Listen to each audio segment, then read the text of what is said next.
जड़े सुना दोकानी को अतर्कित भावे आक्रमण करी लहुलुहाण करी सुना दोकानी हाथरू सुना बाक्स छड़े 3 जन दुर्बृत्त छु मारिथिबा घटनाटी एबे अंचल में भयर वातावरण सृष्टि करि दैछि।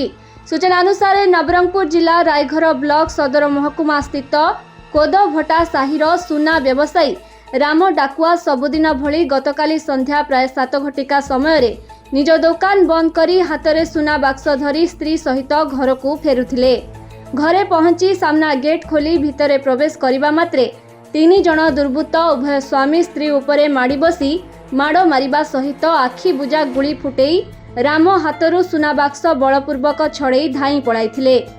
राम और तांको स्त्री प्राण विकल पार्टी करिबारु साही पड़िशा लोक सेठारे रुंड होइथिले। तेबे घटना संपर्क में पुलिस खबर पाइबा परे सही स्थल में पहुंची तदंत आरंभ करने सह रायघर समस्त रास्ता रे जानवाहन चलाचल बंद करने सहित चेकिंग आरंभ कर घटनास्थल गोटे फुटा गुली और 3टी अफुटा गुली पुलिस जबत करिछि।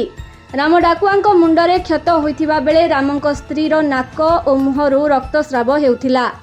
उभय रायघर गोष्ठी स्वास्थ्य केन्द्र में चिकित्सित हेउथिबा बेले पुलिस तार तदंत कार्य जारी रखिथिबा सूचना मिलिछि। नवरंगपुर नरसिंहबाग रिपोर्ट कलिंग समाचार।